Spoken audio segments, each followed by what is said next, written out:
What would you do if you rode into a town with nothing but a saddle blanket and the clothes on your back, and a stranger handed you the deed to a broken-down farm for free, laughing as he did it?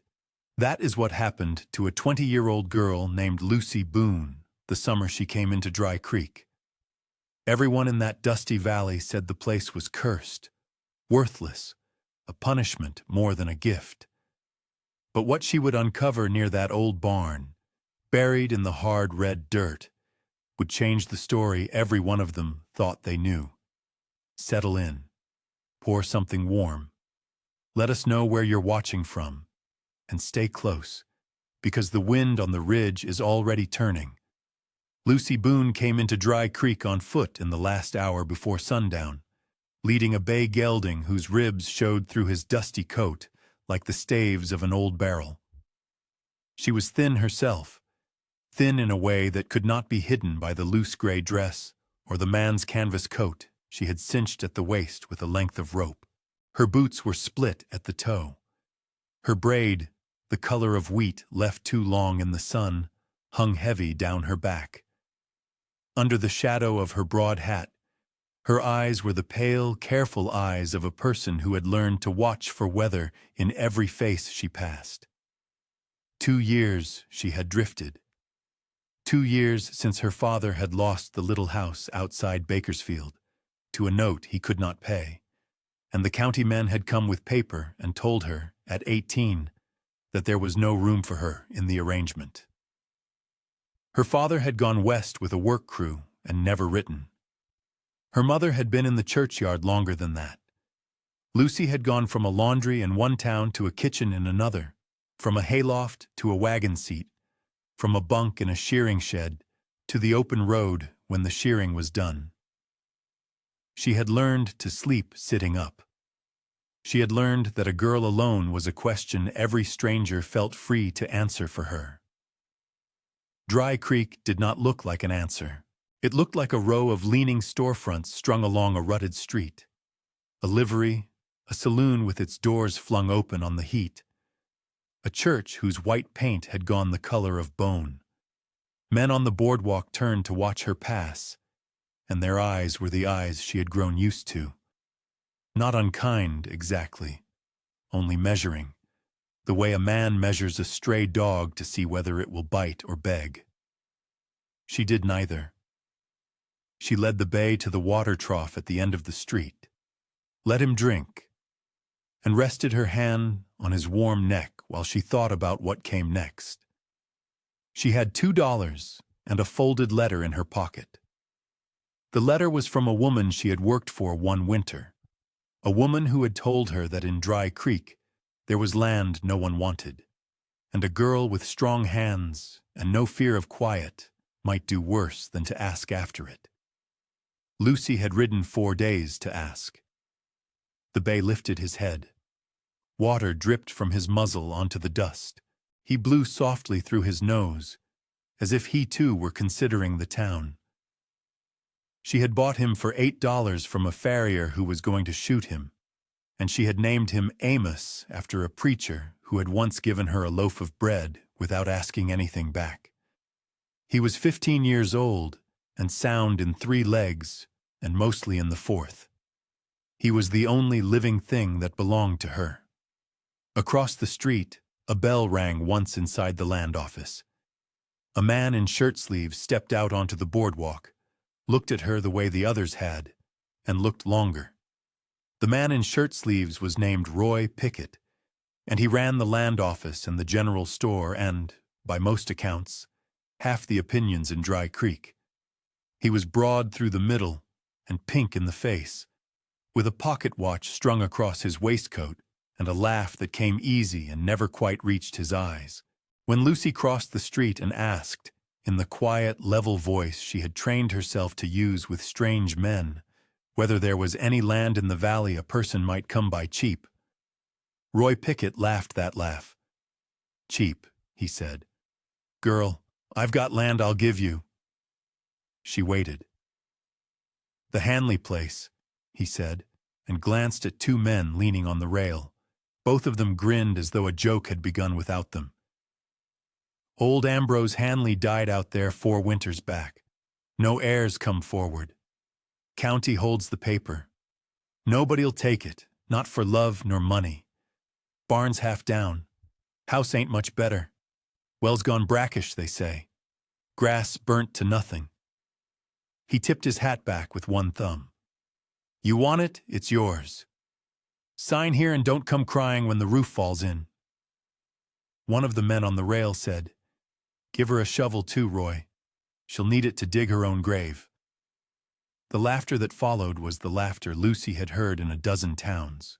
She let it pass over her the way she had learned to let weather pass. She looked at Roy Pickett and asked, How much? $1, he said, for the filing, and a promise you'll work it a year, or the county takes it back. Nobody's ever made the year. He was already reaching for the ledger, still smiling. He thought he was giving her nothing. He thought he was making a story he could tell at supper. Lucy laid one of her $2 on the counter.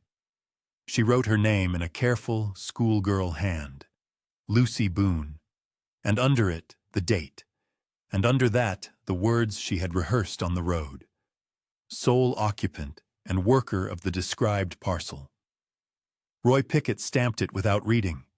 He slid a folded map across the counter and told her the place lay 4 miles east along the creek road, past the split cottonwood, up the rise where the wind never stopped. Good luck, Miss Boone, he said, and the 2 men on the rail were still laughing when she stepped back out into the sun with the paper in her hand and Amos waiting at the trough. She folded the deed once, twice, and pressed it flat against her chest under the canvas coat, over her heart, where nothing had rested in a long time. Would you have signed that paper for $1 and a laugh? Would you have taken a barn half down and a well gone brackish, with the whole town watching you fail? What did old Ambrose Hanley leave behind in that hard red dirt that not one of them knew to look for? If a story about a quiet girl and a discarded piece of ground is the kind of thing you're glad to sit with, leave a word below and follow along, because Lucy Boone is about to ride east into the wind, and what she finds out there is only just beginning to stir. Word of the filing traveled faster than Lucy did. By the time she stepped out of the land office and walked Amos back down the length of the street, the news had already crossed to the porch of the saloon and doubled back through the open door of the mercantile. Men she had not spoken to lifted their chins to look at her. A woman in a faded blue apron paused on the boardwalk with a bolt of muslin under her arm and watched her pass without smiling. A boy of maybe 10 leaned out over the rail of the feed store and called something to another boy she could not see. And the other boy laughed the high, easy laugh of a child who has been told a thing is funny and does not yet know why. Lucy kept her eyes on the ground, 3 paces ahead of Amos's shoulder. She had learned that the ground 3 paces ahead was the only country that answered when a person looked at it. At the corner where the creek road turned east, 2 men stood in the shade of the awning outside the barber's, and one of them was Roy Pickett. He had not been there a moment before. He had come out to watch her go. The other man was younger and taller, and wore a black coat too heavy for the weather, with a silver watch chain thicker than Roy's own. His boots were clean. In Dry Creek, in that hour, clean boots said more than a name. "Miss Boone?" Roy called, and there was a warmth in it that was not warmth. "This is Mr. Bledsoe. Owns the range north of the Hanley place. Thought you two ought to meet, seeing as you'll share a fence line for the year." Bledsoe did not offer his hand. He looked her up and down slowly, from the split-toe boots to the wheat braid, and let his gaze rest on the folded shape of the deed beneath her coat. "You're the one signed for that piece," he said. "I am," Lucy said. He gave a short laugh through his nose. "Girl, that ground has broken older backs than yours. Ambrose Hanley worked it 30 years and it killed him." "I heard," Lucy said. "When the year runs out and the county takes it back," Bledsoe said, "you come see me first. I'll give you fare on the coach out of here. Save you the winter." He said it as though he were being kind. There was no kindness in it. He said it the way a man says a thing when he has already decided how the story ends and only wants her to know he decided. Lucy said nothing. She touched Amos's neck once, at the place where the mane began to thin, and turned him east.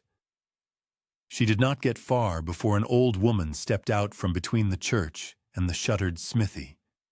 She wore black from her collar to her hem, and a black scarf tied under her chin, and her face was so lined it seemed less a face than a piece of driftwood shaped by long weather. She carried a small tin pail with a few brown eggs settled in straw. Lucy had not seen her on the boardwalk. She had not seen her anywhere. She was simply there in the road, as if she had risen out of the dust for one purpose.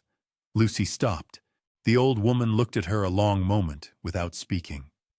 Then she looked at Amos, and something soft moved across her mouth that was not quite a smile. "What's under that ground," she said, "was set there to be found by the one who stayed." Lucy opened her mouth to ask what she meant. The old woman was already walking on, past her, past Amos, on toward whatever house she kept at the edge of town, her boots making almost no sound in the dust. Lucy watched her until she turned behind the church and was gone. The words settled somewhere below Lucy's ribs, folded and put away, the way one puts away a thing that has no place yet but will. She clicked her tongue at Amos and started east. The creek road ran straight for a mile out of Dry Creek and then began to bend with the water. The creek itself was low, a thin brown ribbon between pale banks, cottonwoods leaning over it in tired rows. The sun had gone from gold to bronze, and the shadows of the fence posts stretched long across the wagon ruts. Amos walked slowly, and Lucy walked beside him. Her legs ached in a familiar way, the ache of a body that had not slept flat in 3 nights. The rope belt at her waist had rubbed a raw place under the canvas coat. She pressed her hand against the folded deed once, to be sure it was still there, and let her hand fall. The split cottonwood stood where Roy Pickett had said it would. A great pale tree cleaved down the center by lightning some year long past, both halves still living, leaves rustling in a wind she could not feel at ground level.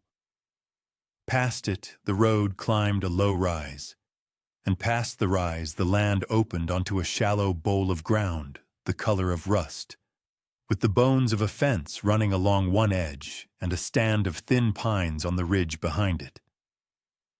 The Hanley place sat at the bottom of the bowl. Lucy stopped at the top of the rise and looked at it a long time before she went down. The house was a low, plank thing with a stone chimney and a tin roof gone the color of old iron. Half the porch had sagged off its posts and lay in the grass like a shed skin. The barn stood 100 yards to the east of the house, larger than she had expected. Its long wall bowed inward, and its ridge beam dipped low as the spine of a starved horse. The doors hung open on one hinge each. Behind the barn there was a pen with the rails down, and beyond the pen a stone-lined well with its bucket rope frayed and its windlass broken loose. Dry grass, brittle as straw, stood knee-high across the whole yard. There was no smoke from the chimney. There had not been smoke from that chimney in 4 winters. A hawk turned once above the ridge and did not call. Lucy walked Amos down the rise slowly. The last of the sun touched the tin roof and made it, for a moment, the color of honey. And then that color went too, and the whole bowl fell into blue shadow. She left Amos in what remained of the pen with the rails leaned back up as best she could, and she carried her bedroll and her canvas satchel to the porch and sat down on the one step that had not rotted through. The house behind her was cold as a cellar. She could smell it through the open door. Dust, mice, cold ash, and under all of it, the faint, tired sweetness of old pine boards that had held a life once and did not anymore. She did not go inside that first night. She spread her bedroll on the porch boards with her back against the wall of the house, and her boots pointed toward the barn. And she ate a heel of bread and a piece of hard cheese from the satchel. And she watched the stars come out one at a time above the black shape of the barn's broken ridge. The wind that Roy Pickett had promised began after full dark. It came down off the ridge and moved through the dry grass with a long, dry hush, and then it found the loose boards of the barn and made them speak, a slow, uneven knock, then a groan, then a knock again, as if something inside were pacing. Lucy listened. Amos, in the pen, shifted his weight from one hip to the other and let out a long breath that was almost a sigh. She thought of the old woman in the road. What's under that ground was set there to be found by the one who stayed. She turned the words in her mind, the way a person turns a stone in the palm, feeling for the shape of it, and did not yet know which side was up. Somewhere out in the dark, past the barn, an owl called once, and was answered from farther off. And then the wind rose again and covered every other sound. And Lucy Boone closed her eyes on the first night of her 1-year with the deed folded flat against her heart, and the whole bowl of ground breathing slowly around her, waiting, it seemed, to see whether she would stay. She woke before the sun, in the blue hour when the ridge was a shape and not yet a color, and she lay a moment on the porch boards, remembering where she was. Amos was standing at the pen rail with his ears forward, watching the barn. He was not eating the small tuft of dry grass beside his hoof. He was watching the barn the way a horse watches a thing that has moved once and might move again. Lucy sat up slowly and looked where he looked. The barn stood as it had stood the night before, bowed and hollow and dark, its doors hanging open on their one hinge each. Nothing moved. She rose and went to the pen and put her hand on his neck, and he did not turn his head to her. He kept his eyes on the long, shadowed shape of the building. She walked down to the barn in her sock feet, boots left on the porch, because the ground was cool and she wanted to be quiet. The dew had not risen. The dry grass whispered against her hem. She stopped in the open door of the barn and looked in. The inside was one long room with a loft above and a dirt floor below, and along the back wall 3 stalls stood with their gates fallen off. A broken wagon wheel leaned in one corner. A rusted hay fork lay across a beam. The light came in through the gaps in the wall in long, pale bars, and the dust moved in them slowly, and there was nothing in the barn that should not have been in a barn. But at the foot of the middle stall, where the dirt floor met the sill, the ground was not flat. It rose in a low, soft mound, the length of a man's forearm, no wider than a folded coat. The grass had not grown over it the way it had grown over everything else. The dirt on the mound was a shade darker than the dirt around it, as if it had been turned once and then left. Lucy stood in the door and looked at it. She did not go closer. A person who has slept on wagon seats and in shearing sheds learns not to touch a thing before she has looked at it from 3 sides. She walked the long wall of the barn on the outside instead. She counted the boards. She ran her hand along the weathered grain. Halfway down the wall, at about the height of her shoulder, one board sat differently than its neighbors. It was the same age, the same silver gray, the same width, but it had been pulled off once and put back. and the nail heads showed pale rings where they had bitten new wood. Above that board, cut into the beam that ran along the top of the wall, was a mark. Not a knot, not a woodworm's track, a shape scratched with the point of a knife, deep enough to last through 4 winters of wind. A small square with a line through it, and beneath the square, 3 notches in a row. Lucy looked at the mark a long time. She did not know what it meant. She knew only that a man does not carve a sign into his own barn beam for no reason, and that a board pulled and put back has held something between the pulling and the putting. She stepped away from the wall and looked back at the barn as a whole, and it seemed to her a different building than it had been the night before. Not more welcoming, not less broken, but occupied, in some quiet way, by an intention that had outlived the man who set it there. Amos snorted behind her in the pen. She turned and went back to the porch and put her boots on, and did not go near the mound in the middle stall. That first morning she did not dig. She did not pry the loose board. She had learned, on the road, that the ground gives up what it wants to give up when it is ready, and that a person in a hurry finds nothing but the top layer. She had a year. She had a horse. She had a house that had not been swept in 4 winters, and a well that ran brackish, and a barn that would fall the rest of the way down if the wind kept at it. She set the mark and the mound aside in the corner of her mind, the way a woman sets a piece of mending aside on the table, and she went to work on what was in front of her. She started with the porch. She pulled the rotted step and stacked the good wood against the wall of the house. She swept the porch boards with a broom she found leaning inside the door, its straw brittle but still bound. She swept the front room next. The floor was pine, wide-planked, gray with dust, and under the dust it was good.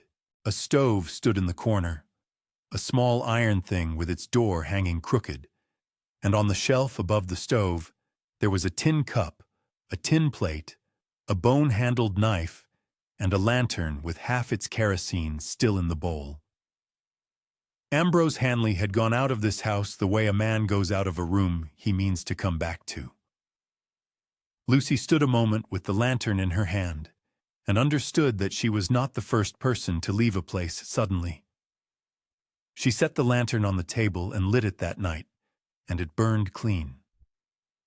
By the end of the first week, she had swept every room and hung her bedroll from a beam to air, and set the stove door back on its hinge with a strip of leather cut from her old rope belt. She led Amos down to the creek and back twice a day, and the creek water was clear where the well water was foul, and Amos drank slowly and let her scratch the base of his mane where the hair was thinning. She cut the tall dry grass in the yard with a scythe she found in the barn, its blade dulled but sound, and she carried the cuttings in armfuls to the pen and made him a soft bed of it. She fixed 1 rail of the pen each day, no more, because her hands would take no more. And in each day's work, she found one thing. On the second day she found, tucked between 2 joists in the front room, a stub of pencil and a scrap of brown paper with numbers written in a slow, blocky hand, a column that added and did not seem to reach a total. On the 3rd day, cleaning the stove, she found beneath the ashes a small iron key, blackened, no bigger than her thumb, with a square head and a single tooth.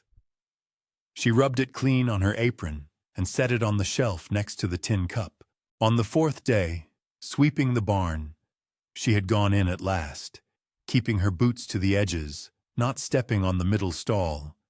She found, driven into the post beside the loose board, a nail bent into a small hook, and hanging from the hook nothing but a length of leather thong worn smooth by something once carried on it. Each thing she found she set on the shelf above the stove. She did not speak of them to Amos, because a person who speaks to a horse learns to speak only what she wants to hear said back, and she did not yet know what any of it meant. But she looked at the shelf every night before she blew out the lantern.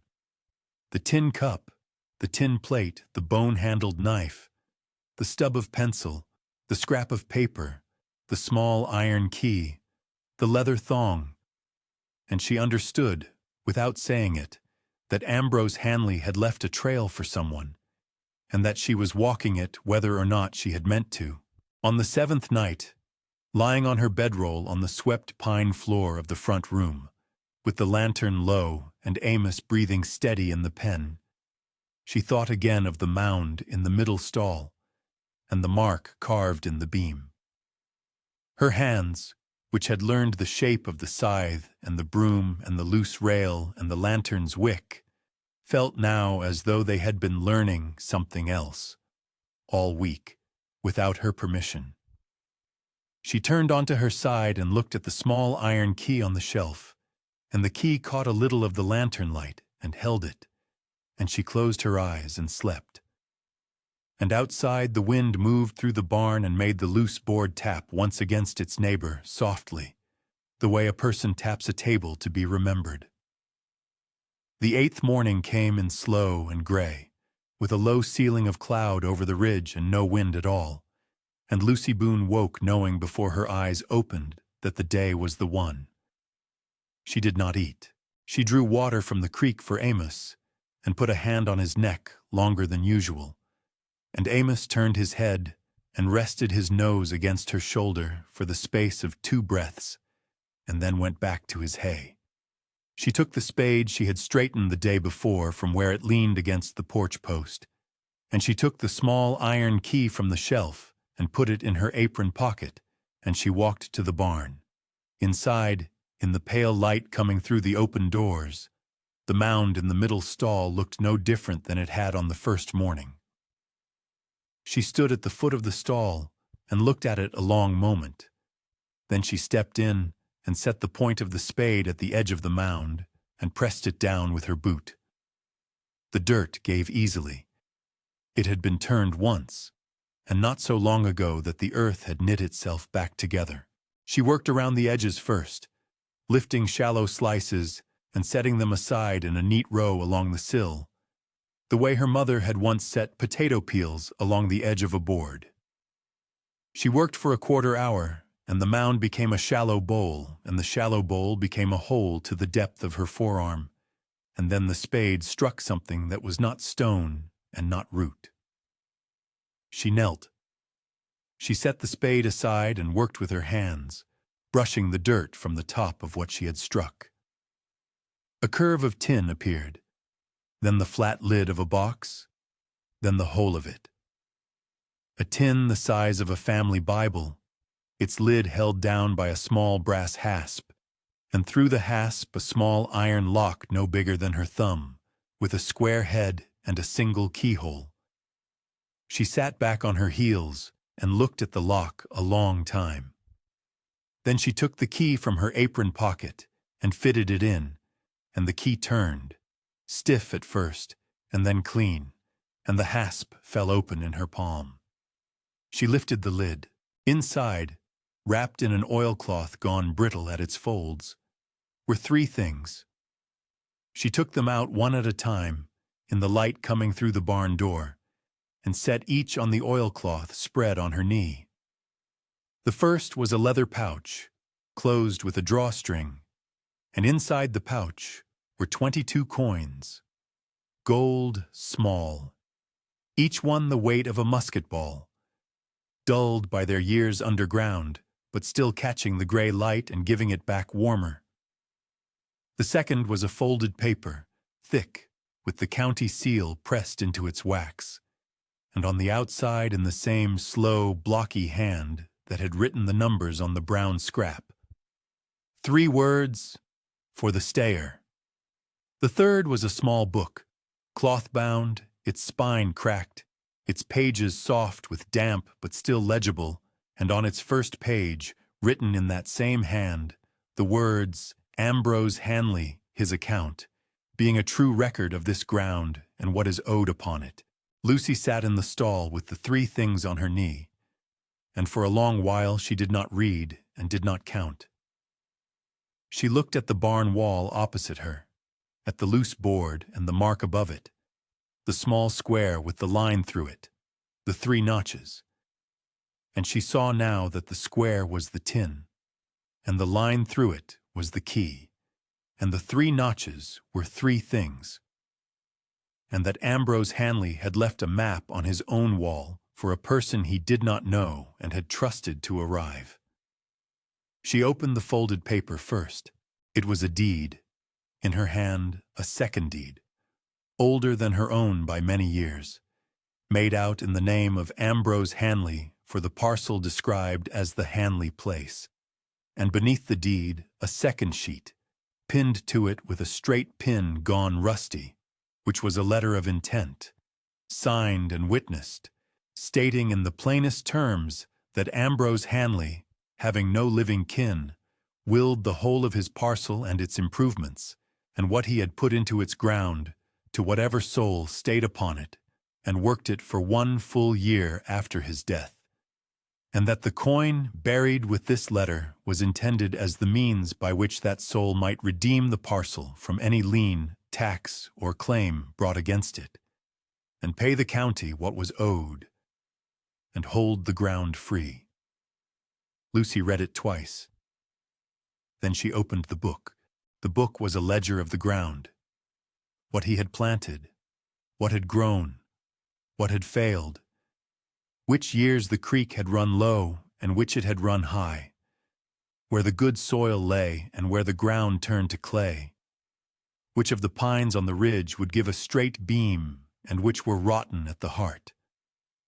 It was 30 years of a man's attention to one piece of earth, written slowly, without flourish, in the hand of a person who meant to be understood. On the last page, dated in the 4th winter past, was a single line. The lien is Bledsoe's paper, and it is not lawful. He was told. He did not listen. The ground is for the one who stays. Lucy closed the book. She put it back in the tin, and the pouch of coins, and the deed, and the letter. And she closed the lid and turned the key and put the key in her apron pocket. She lifted the tin out of the hole and carried it, cradled against her chest under her canvas coat, the way she had carried her own folded deed on the first day, back to the house. She set it on the pine floor of the front room, in the corner by the stove where the wall was soundest. She did not put it on the shelf. The shelf was for the small found things. The tin was the thing they had been leading to. She stood a long moment with her hand flat on the lid. Outside, without any warning, the wind that had been absent all morning began, low at first through the grass, and then rising, and the gray ceiling of cloud came down on the ridge and folded over it, and started east across the valley toward the house. By mid-afternoon, the sky over the Hanley place had gone the color of a bruise, and the pines on the ridge were bent in one long line, and the first hard drops of rain struck the tin roof like buckshot. Lucy had brought Amos into the barn and tied him in the far stall away from the middle one, and she had shut the barn doors with a length of wire threaded through the 2 hinges where the latches had gone. She had wedged the loose board back into the wall with a wooden peg. She had brought her bedroll inside the house and stoked the stove with the split porch wood, and she had set the tin on the floor beside her and covered it with her canvas coat. The storm came down on the valley with the whole weight of the season behind it. Rain sheeted off the tin roof in ropes. The wind found every loose thing on the place and rattled it. A shutter she had not yet mended banged against the outside of the house until she went out into the rain and tied it flat with a length of leather thong.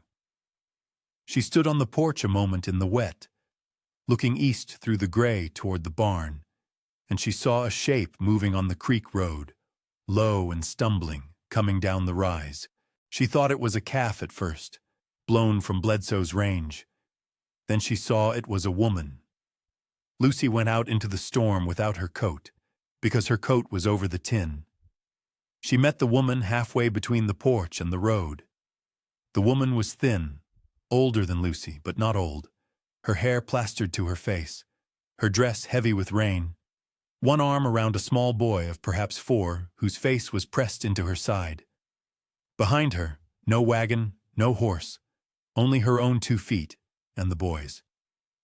"Please," the woman said.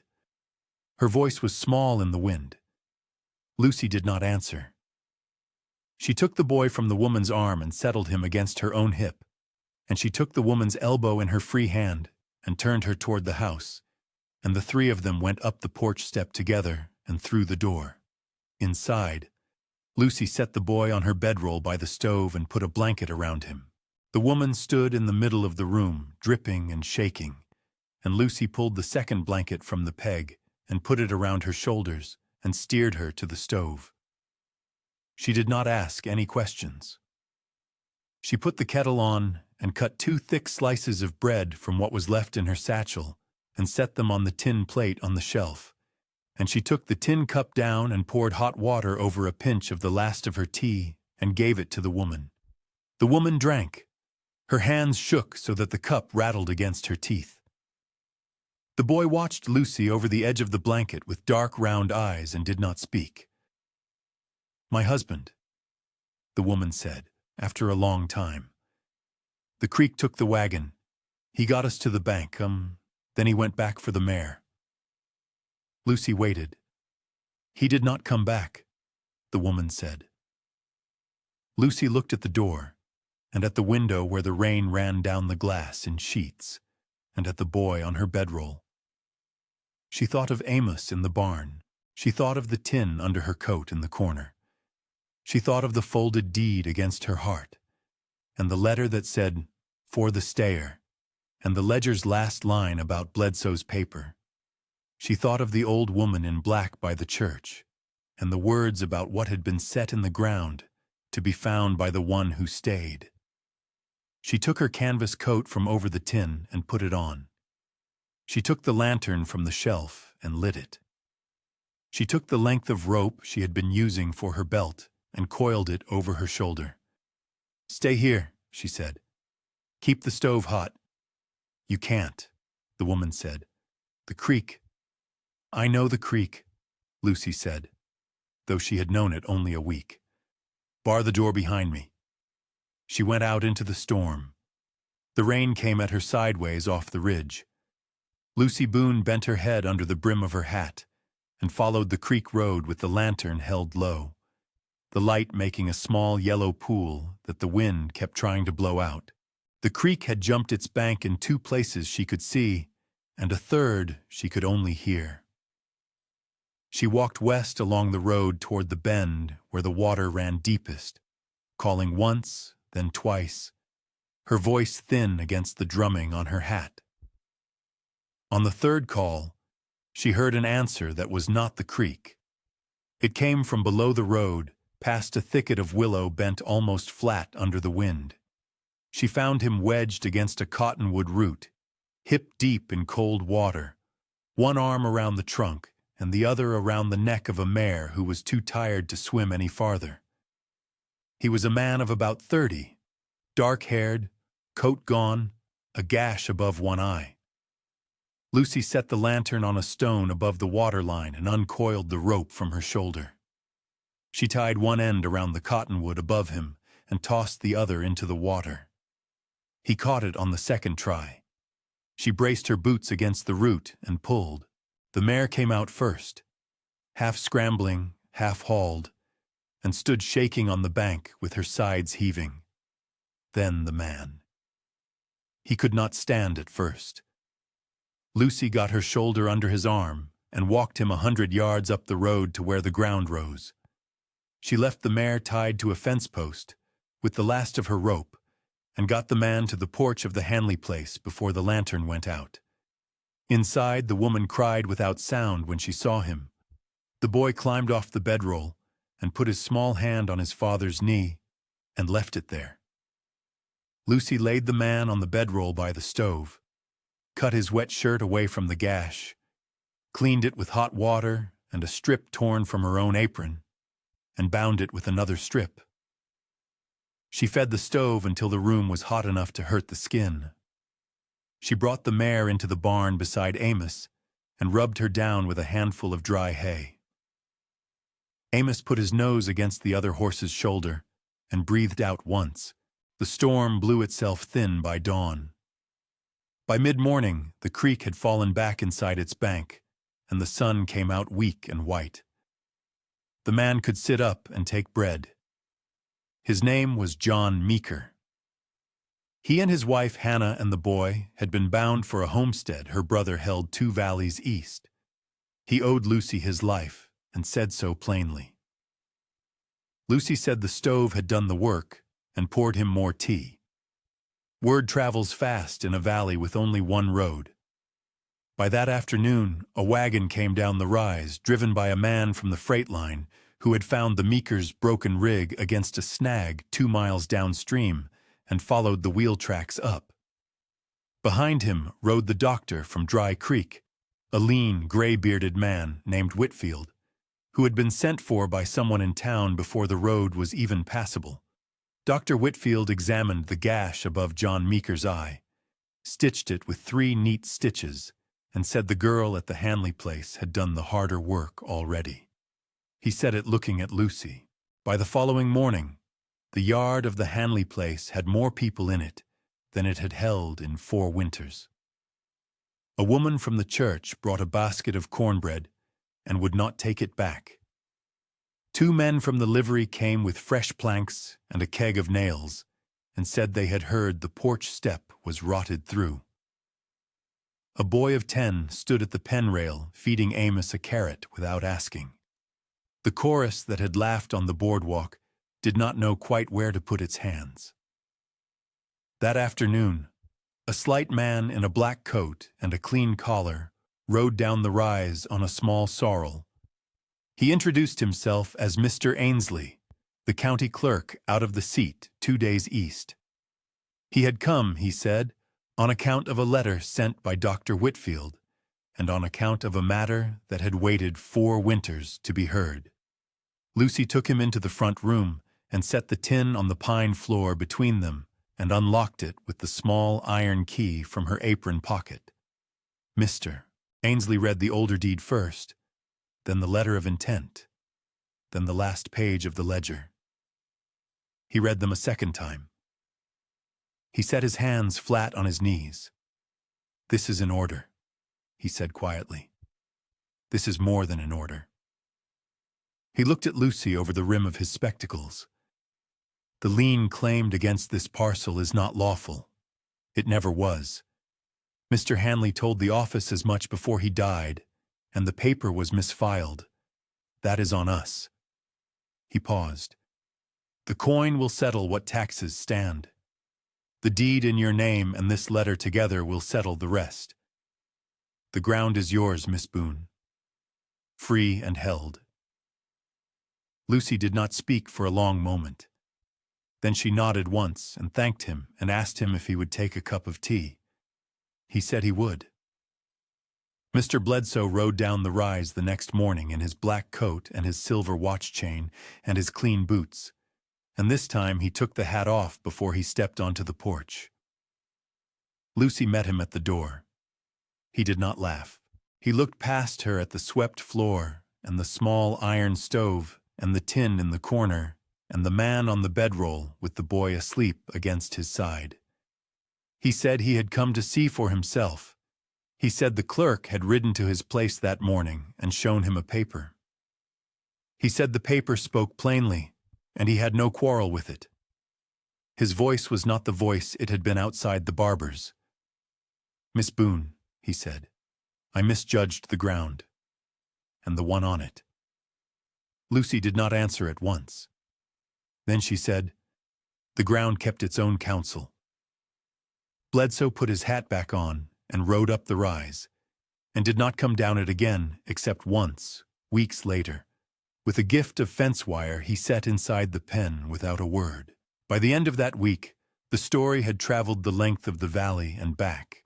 The old woman in black came out from behind the church one evening with her tin pail and stood at the edge of Lucy's yard and looked at the barn and at Lucy and said nothing, because she had already said what needed saying. Then she turned and walked back toward town in the dusk. The Meekers stayed 9 days. When John Meeker could ride, they went on east to Hannah's brother's homestead with the mare and a sack of cornbread and a promise to come back through in the spring. Hannah stopped at the porch step, which was new pine now and solid under her weight, and put her hand against Lucy's cheek and did not say anything. The boy waved from the wagon until the rise hid them. Autumn came slowly to the valley. Lucy Boone paid the county what the ledger said was owed, and Mr. Ainsley brought her a paper stamped and signed that made the Hanley place hers in a way that would hold against any weather.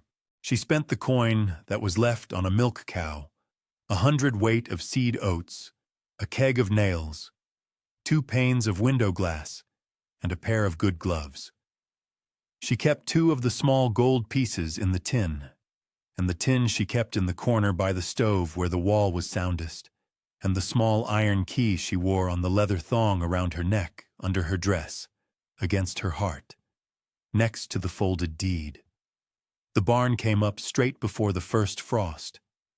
The men from the livery and 2 neighbors from up the creek helped her set the ridge beam. She fed them at noon on the new porch. When they were gone, she stood in the middle stall where the mound had been and looked at the swept dirt and the mended wall and the light coming through the loft window in a long, clean bar. The mark on the beam she left where it was, on a golden evening in late October, when the pines on the ridge were black against a sky the color of a copper kettle. Lucy Boone sat on the top step of the mended porch, with Amos loose in the yard, cropping the new grass that had come up after the rains. The milk cow stood in the pen. Smoke rose thin and straight from the stone chimney. The wind, for once, was still. Dr. Whitfield had ridden out that afternoon to check on a barn cat with a bad paw and had stayed for coffee and gone. Before he left, standing by his horse with the last of the light on his face, he had asked her what she called the place now that it was hers. She had not answered him then. She had only smiled, because the answer had not come. It came now, sitting on the step with Amos in the yard and the copper sky over the ridge. She said it aloud, softly, to no one and to everything. I did not take a farm, she said. I stayed until it was mine. Amos lifted his head at the sound of her voice, held it a moment, and lowered it again to the grass. The light on the ridge went from copper to rose to a deep blue at the edges of the world. Lucy Boone drew the folded deed from beneath her dress and held it a moment in her hand and put it back against her heart, and the small iron key beside it, warm from her skin. Thank you for staying to the end of Lucy Boone's story, for walking with her through the dust and the wind and the long, patient work of a year that made a home from what the world had thrown away. If this quiet return to belonging moved you, leave a like, share a word in the comments where you're listening from, and subscribe so the next story finds you. Another lantern is already lit down the road, and we will meet you there.